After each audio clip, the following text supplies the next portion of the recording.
Yeah, man, this is Danny Dreadlock telling you say the time has come for the lion story to be heard, you know? Here, there, and everywhere. Have no fear. Lion story. One, this is the lion voice. Seeing production every time. So the Amhara are very pro Haile Selassie.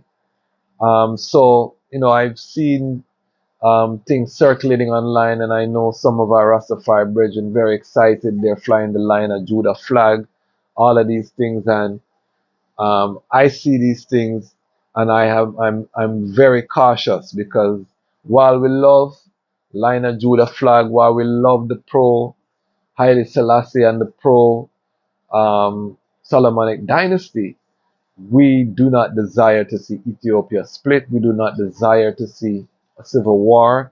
These things need to be discussed and mediated peacefully because the money that it's going to take to fund the arms that are going to have to be pumped in, the development that's going to be delayed, to fight this war, only people that are going to benefit are the arms dealers, and none of them are Africans. So, we don't want war. His Majesty took a militant stand against war, refusing to fight the Derg, even when he had the resources, the loyal soldiers, the manpower to do so. And this was to send a message to I and I as his children that the time for war has ended among the righteous. There comes a time for war, yes, we rise up against the Italians, but not against our brothers. Someone have to stop the cycle to break the generational curse of war. Because war is a curse.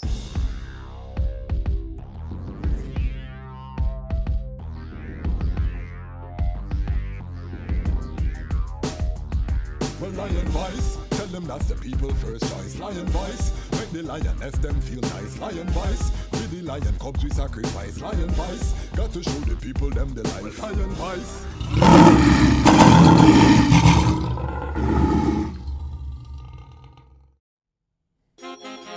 Well, the leaders of the world have failed in their responsibility to lead the youths them to a brighter future. Well, I hear the conquering line of the tribe of Judah, Earth's rightful ruler. How just the way Rastafari crowd, unconquerable. Me come to tell them about Babylon, they're falling down. To far right, it's uncle you. Me come to tell them about the way Rastafari crowd, unconquerable. Me come to tell them about Babylon, they're falling down. To far right, it's uncle you. Me come to tell them about Oipa Palace intrigue, infighting between Solomon seed. Well, Empress tried to want her family to lead. Well, King Michael want him son to lead, but King Michael now watch the orphan married to him niece, who get up every day and a study and a read. He work and he pray every day. He achieve. Them say you're the leader. Every nation need a just way Rastafari crown, unconquerable. Me come to tell them about Babylon, they're falling down. To far right, it's uncle you. Me come to tell them about the way Rastafari crown, unconquerable. Me come to tell them about Babylon, they're falling down. To far right, it's uncle you. Well, that's my call. Greetings in that divine name of His Imperial Majesty, Emperor Haile Selassie I. Glory and honor in the name of his chosen queen, Empress Waziri Menen. My name is Kwasi Bansu, aka the Chasmatch Kwasi, aka Ras Kwasi, aka the Reading Ras, aka the Pan-African Happy Man. I'm an entertainment attorney, I'm an author, I'm an actionist, I'm an artist, and right now I am the host of the Lion's Voice.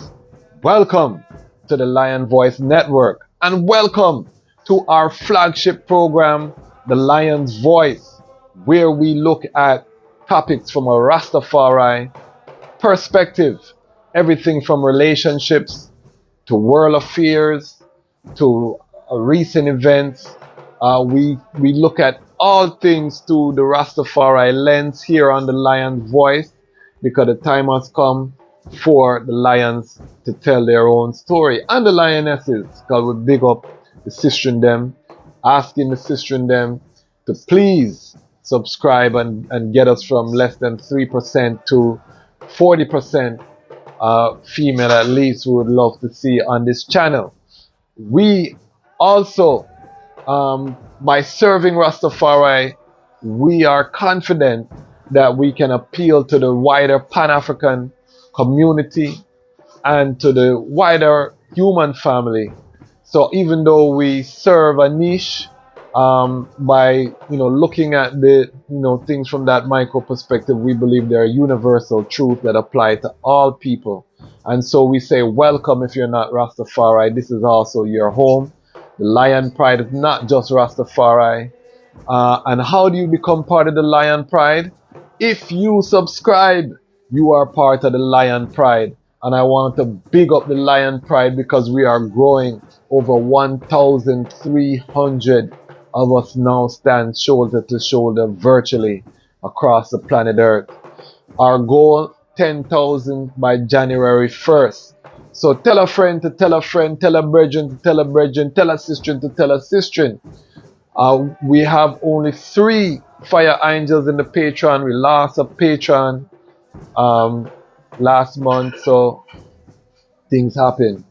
We're asking ones, a lot of them have been reaching out, saying that you love the content, saying that you love everything that we're doing here. The best way to support us, become a part of the Patreon for, as low as $5 a month. You can help us to support, big up the content. We're trying to get 1,000 Fire Angels in the Patreon by this time next year. So definitely support the channel. Our goal is building a Rastafari owned production studio on the continent of Africa. So we're going to need capital to do that. And I've decided we want to get that capital from the people directly. We don't want no middleman. We don't want to invest around there. We want this to be a people funded platform, because that is where the power is, with the people. That being said, we have a very serious topic for today's episode. Today's episode, we're going to be looking at the crisis in Ethiopia, but from a different perspective. Because we're gonna, we like to talk about Ethiopian history. Check out our Ethiopian history playlist, where we go into some of the history.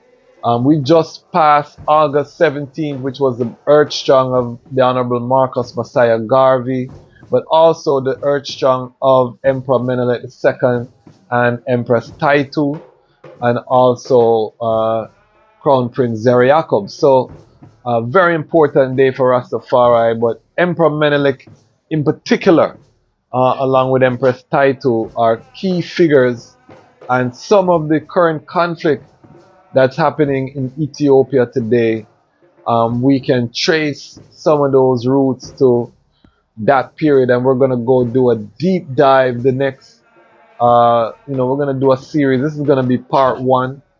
As Rastafari, we look at Ethiopia as the throne room. I had someone comment, why do we take all of this attention to West Africa and why we're not dealing with Ethiopia? Fair question. Because we talk about the Lion of the tribe of Judah, we exalt Ethiopia, the throne of David, and all of the things. And I responded to them that that's the throne room, Ghana's the gateway. So we're just returning home. So we're coming through the gateway, but that doesn't mean that we have any less love or resolve for Ethiopians. To my Ethiopian brothers and sisters who may be watching this, please know that this is not a political channel. We don't take sides in politics. We stand for one Ethiopia. I was reasoning with a brethren of mine who, inside on the Amhara side, my network is vast. So we know all kind of people. Someone very close to the situation, and I was just reiterating our Rastafari position. We stand for a united Ethiopia. Amhara cannot live without the Oromo, cannot live without Tigray, cannot live without the Goragi, cannot live without the peoples of the southern regions. It's one Ethiopia, and we must come together to make it so.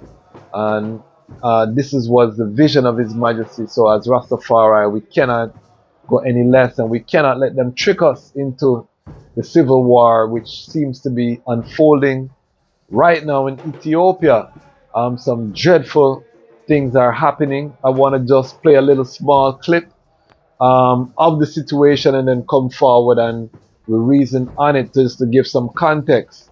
But I'm going to again use the history and then we'll build up to what the response needs to be or what the position of I and I need to take as a Rastafari family as we're looking at this current conflict, because we want to make sure that we're informed and that we know about the nuance as we discuss those things, and that we're sensitive to both sides, both our Oromo brethren and sistren, our Amhara brethren and sistren, Tigray brethren and sistren, Eritrean brethren and sistren. We love all the same, Somali, because it's one Ethiopia.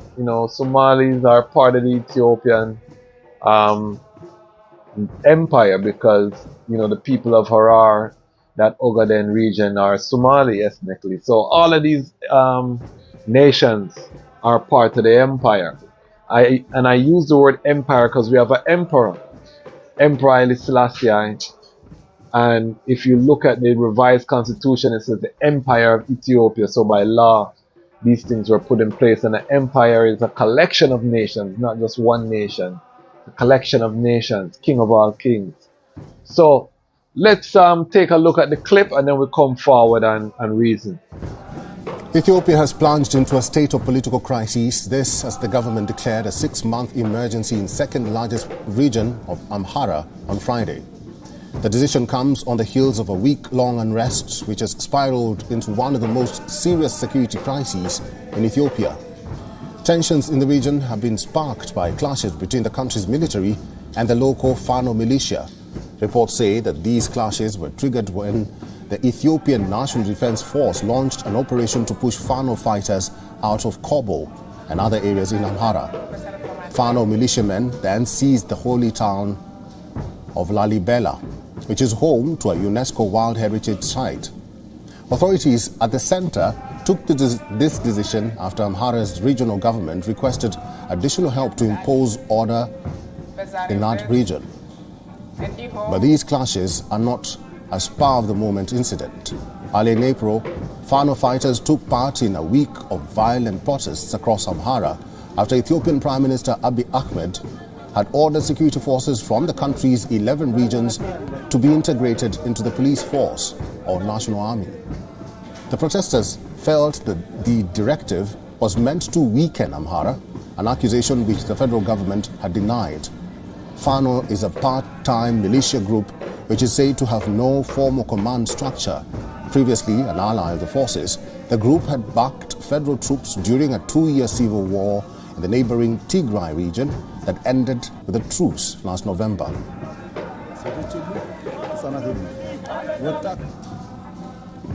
So you can see by the clip there that Ethiopia is on the verge of civil war, and there's the group called Fano, which in Amharic means the youth or volunteer soldier, and they took this name from the people who rose up with His Majesty to fight against the Italians.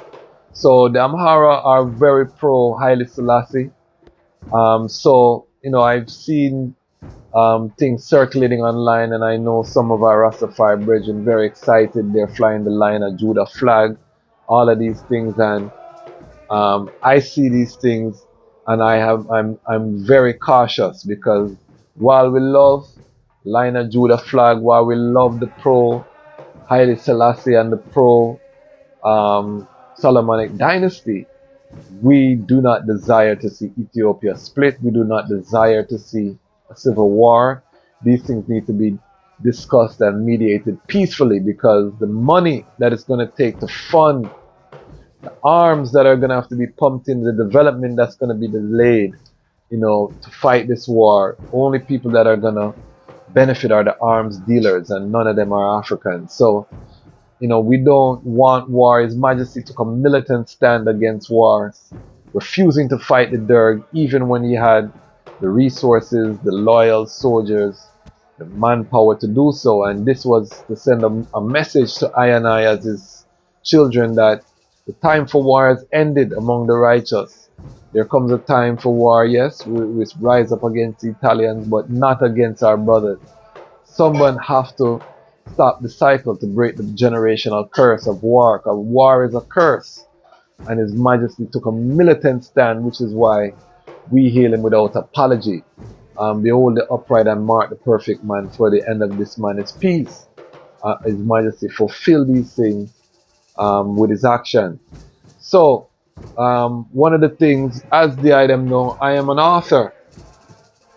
And one of the root causes of the animosity between the Oromo and the Amhara comes from the time of Emperor Menelik, when there was a vast expansion happening in the empire, and Emperor Menelik decided to conquer the Oromo nations to the south, to bring them into the nation rather than have the British or the Italians or some other foreign power conquer these nations first.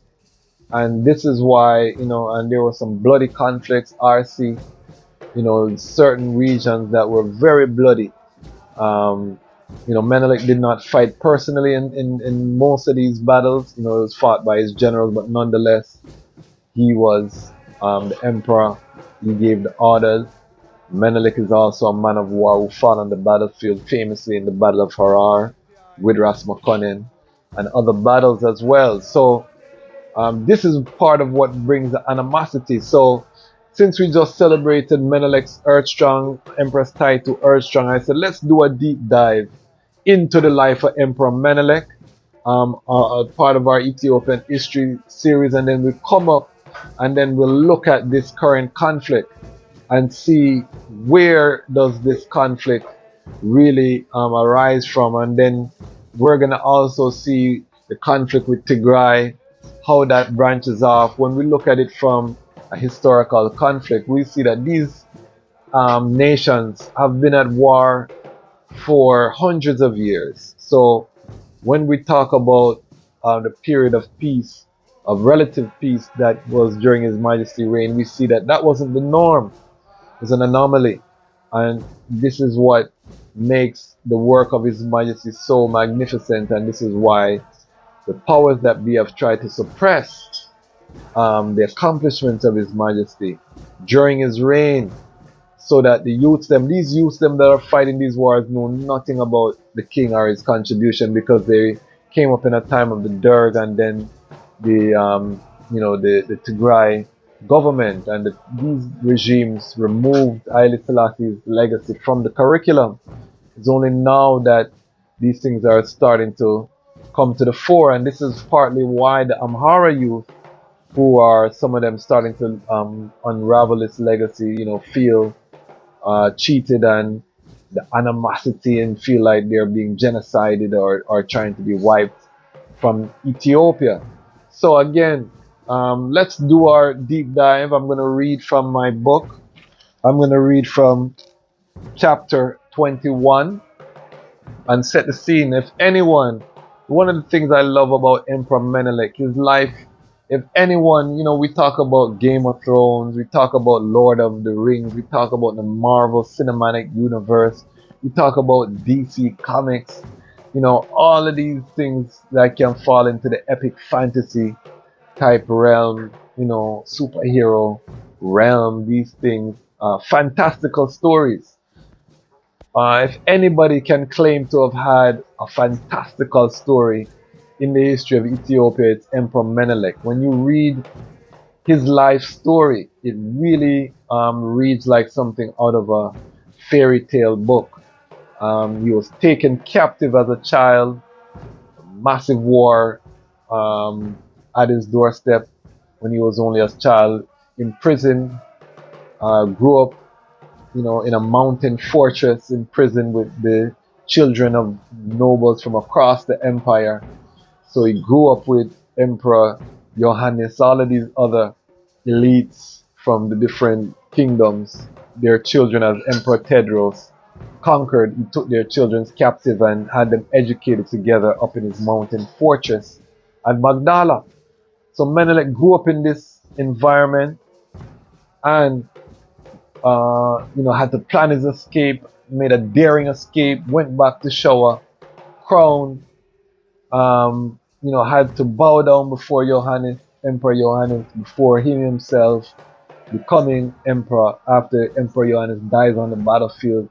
So all of this is detailed in my book, but I just want to give the item some of the flavor of how we wrote it to capture the story. And then again, we're gonna have this as a series that will lead us up to what is happening now and what should the Rastafari response be to this ethnic fighting that is currently happening and the roots thereof. So chapter 21 of Haile Selassie's Ethiopia, Rise of the Priestly Warrior King. This is called Showa's Future in Captivity. And this, we pick up the story. I'm not going to read the whole chapter, but we pick up the story when Emperor Tewodros' armies are marching on Showa. So this subchapter is called The Fall of Showa. The Fall of Showa.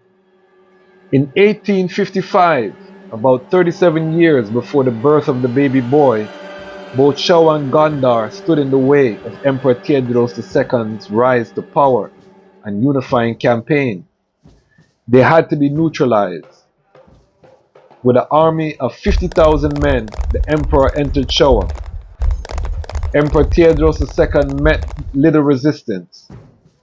Menelik II's father, King Haile Malekat, was gravely ill by then and ultimately died before having a chance to face Tewodros II in battle.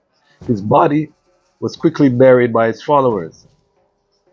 Emperor Tewodros II admired the legacy of Showa, and he was looking forward to the honor of meeting the king or facing him in battle.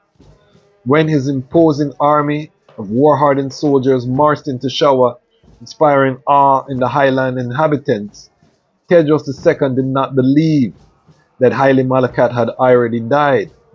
He therefore ordered the king's body to be dug up and wept upon seeing it with his own eyes. It is written that Tewodros II ensured that Haile Malekat was reburied with all of the honors due to a king, and he personally attended the funeral. The emperor's gesture demonstrated a sharp change from the pettiness of the era of princes, and also aided his mission to win the hearts and minds of his countrymen. His vision was to unify Ethiopia, and he recognized Showa's growing importance to the empire. He thus left the governance of Showa to Ashowan, making Haile Malakat's brother the new governor. In order to ensure that there would be no challenge to his throne for Showa, the emperor took the king's only son captive to remain a prisoner in his mountain fortress of Magdala. That son, whose birth name was Haile Mariam, would join the other princes of the noble houses of Ethiopia and be instructed in the new vision of united Ethiopia under Christ. At the tender age of 11, he found himself away from his conquered homeland and at the beginning of an epic journey to the throne of the world's most ancient empire. The next section is called The History of Haile Mariam. Haile Mariam was born in the town of Ankaber, where he spent his early childhood 8,500 feet above sea level in the clean, crisp air. He was no stranger to war.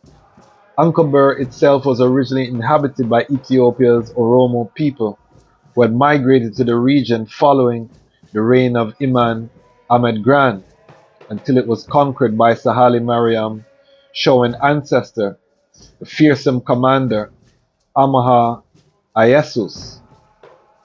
Meridasmach, Amhara's wars with the Oromo population between Debre Bahan and Ankaber meant that Showa developed as a relatively advanced military society by Ethiopian standards.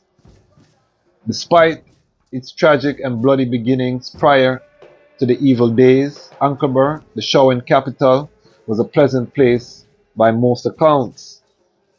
At Sir Haile Mariam's birth, his father was joyous at having a male heir, prophesying that his son would replace him as king of Showa and enjoy a glorious reign. He also married the child's mother as to legitimize the birth. There is much disagreement about the origins of Sir Haile Mariam's mother, but it is thought that she was of humble birth and worked in the palace.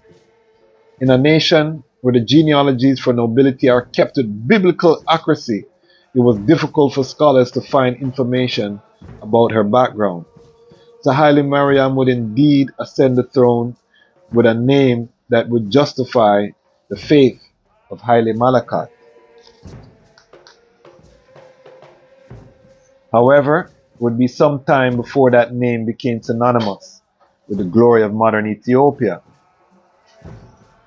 In 1855, robbed of the normal joys of childhood, 11-year-old Sir Haile Mariam lost his father and was taken prisoner by the mighty Emperor Theodros II. He would spend the next stage of his life captive in the mountain fortress of Magdala in Wollo, 12,000 feet above sea level.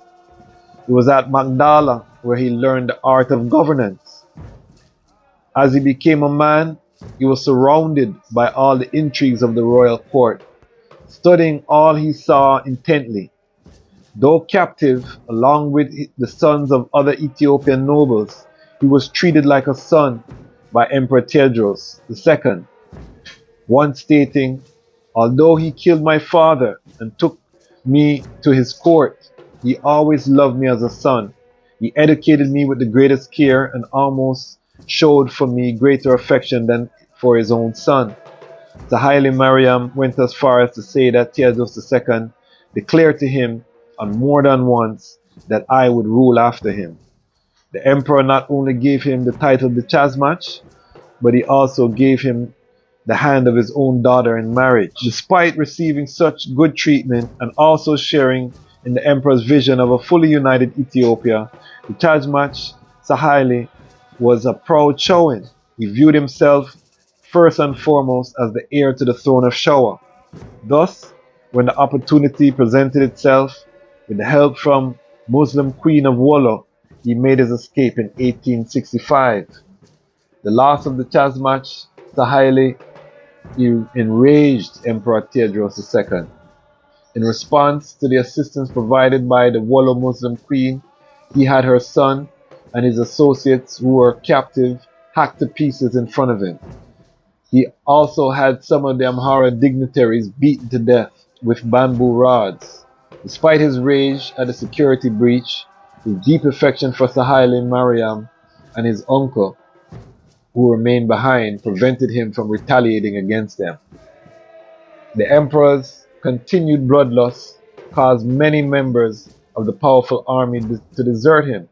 Some of them joined the Chazmach Sir Haile, helping to strengthen him as newly established ruler of Showa. Plus, having murdered the young Muslim prince from Wollo, he further alienated a powerful enemy, which gave his former captive a powerful ally. The word of his brutality as emperor spread throughout the countryside the same manner as the legend of his good deeds toward the poor spread as an outlaw.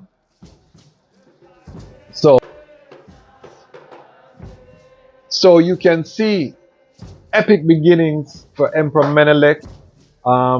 Because of the time constraints of this program, I won't go further, but we're doing a deep dive into Emperor Menelik. Because of what's happening in Ethiopia, you can go forward and watch our episode on Emperor Theodros. You can go forward and watch our episode on Emperor Johannes. But because Emperor Menelik and Empress Taitu are so integral to what's happening now in Ethiopia, we're going to do a deep dive on Menelik II. We're going to do a few episodes. We'll spread them out, so we'll still bring other content in between. But we're going to do a deep dive on Menelik II, so we can really look at this. Because, again, repatriation, many desire to repatriate to Ethiopia. I myself am working on a couple of projects that have Ethiopia as the target. So these developments are very concerning. It's something that all Rastafari have to be aware of. We have to watch. Drop your comments. If you know what's happening, you can enlighten the Lion Pride about the what's happening in Ethiopia. We'll see if we can bring some of our Ethiopia family on Lion Talk Live so that we can get some insight as to what's going on the ground there. So stay tuned. If you're not subscribed, subscribe. The Lion Voice Network. This is your location for top tier Rastafari content. Again, we're here as a Rastafari, proudly owned content creator. However, we are here for the Pan-African community and for the global human family. We're doing our part. We're holding our niche. We are making sure that our corner is properly developed. And big up the sister who commented about being so happy to see so many Rastafari professionals being featured on the platform. And because that is really what we want to get across. Yes, we have the grassroots, but we also have a growing number of Rastafari professionals in all fields. I'll be bringing engineers, scientists, you name it. We have them in Rastafari, and I'm gonna highlight them on this platform. So if you love that type of content, again, join us in the Patreon. As little as $5 a month, you can do $10, you can do 25, you can do 40 and up. But we need the strength. So definitely, if you love the content, for less than probably your budget where you spend on coffee, you can support the channel. We have so much content coming, so much things that we have, that we're excited to share. Some big interviews getting ready to drop on the platform, big announcements that we have not touched yet. So make sure you stay tuned and tune into the platform. Again, this Ethiopia thing, very concerning. There's a state of emergency in Ethiopia as we speak. Some flights have been rerouted, delayed, different things happening as you could see from the news footage. So this is very serious, family. Simultaneously, we have what's happening in Niger. Haiti is under conflict. We have war springing up all over as Africa rises. Burkina Faso. We have a lot of developments, and we're going to be talking about some of these developments on the African continent because it's a serious time as we are looking to return. Things are bubbling up all around. So as Rastafari, we have to get our house in order. As Rastafari brethren, this means getting our economic house in order in particular, so that we can start moving on the chessboard, the global chessboard, because whole heap of things are happening. It's exciting times, but it's also the greatest time to be alive.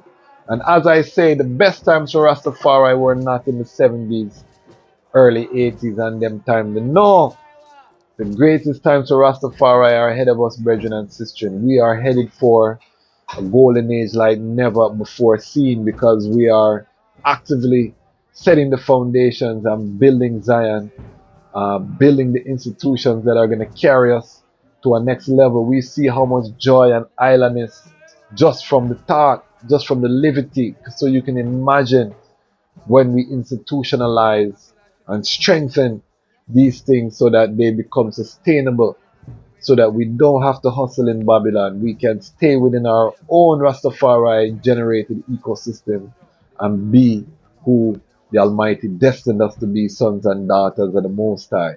So we give thanks. And again, as all of these things are happening, Ethiopia conflict, they're trying to rip Ethiopia apart.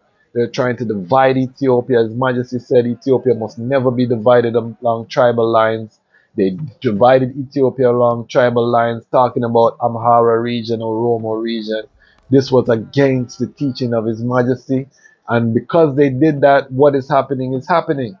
So as this is happening, us having our own platform where we can articulate our own perspective is crucial, because the time has come for the lions to tell our own story. And this is the lion's voice. Lion voice.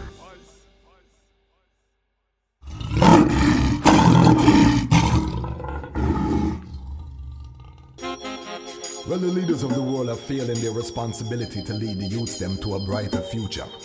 Well, I and I hear the conquering line of the tribe of Judah, Earth's rightful ruler. I just way Rastafari crowd, unconquerable. Me come to tell them about Babylon, they're falling down. Tafari dismantle you. Me come to tell them about the way Rastafari crowd, unconquerable. Me come to tell them about Babylon, they're falling down. Tafari dismantle you. Me come to tell them about Olipa Palace intrigue, infighting between Solomon seed. Well, Empress tried to want her family to lead. Well, King Michael want him son to lead, but King Michael now watch the orphan married to him niece, who get up every day and a study and a read. He work and he pray every day. He achieve. Them say you're the leader. Every nation need a just way Rastafari crown, unconquerable. Me come to tell them about Babylon, they're falling down. Tafari dismantle you. Me come to tell them about the way Rastafari crown, unconquerable. Me come to tell them about Babylon, they're falling down. Tafari dismantle you. Well, Ras Michael, son was having a good time when he should mind the affairs of the state, cause he's descended from the great line of Menelik II. But he's stepping on toes of his elders, treat his women like hoes, he exposed. Now we working with the Ottoman Turks, say he's descending from Muhammad, but that's not how this works. See, the crown was anointed by the Orthodox Church, so if you are ruling as I done, you have to put Christ first.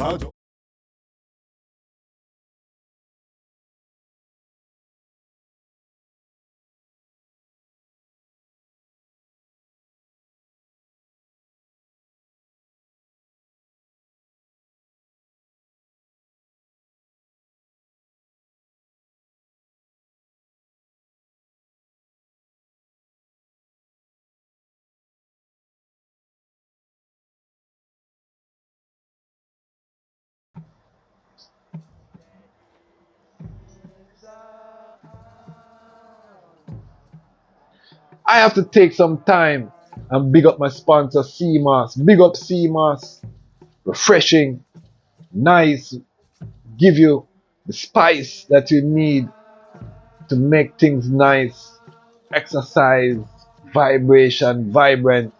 Big up the CMAS for supporting the platform. Ramia King Design. To see me have my straw. We have our interview with Queen Mother Moses, live we did, was a little controversial, but we give thanks same way. You can see me sipping on my Ramia King Design ice water through the interview, so you can see it's functional. We have the Emperor on this one. They have all different designs. Send them an email. They ship. They are at festivals. They're doing all kind of great work. So big up Ramia King Design. Big up CMAS. If you have a small business and you want to advertise with us, send us a message. Ask the Lion Voice. Ask Lion Voice. Send us a message.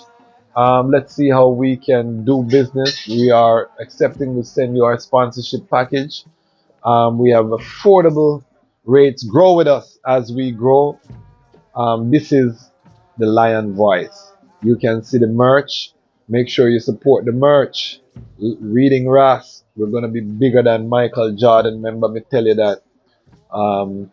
Not everyone can play basketball. Everybody can read. So stay tuned. The Reading Ras merchandise is now available. Get your Reading Rats merchandise. Rastafari live and reign. Forward to the topic.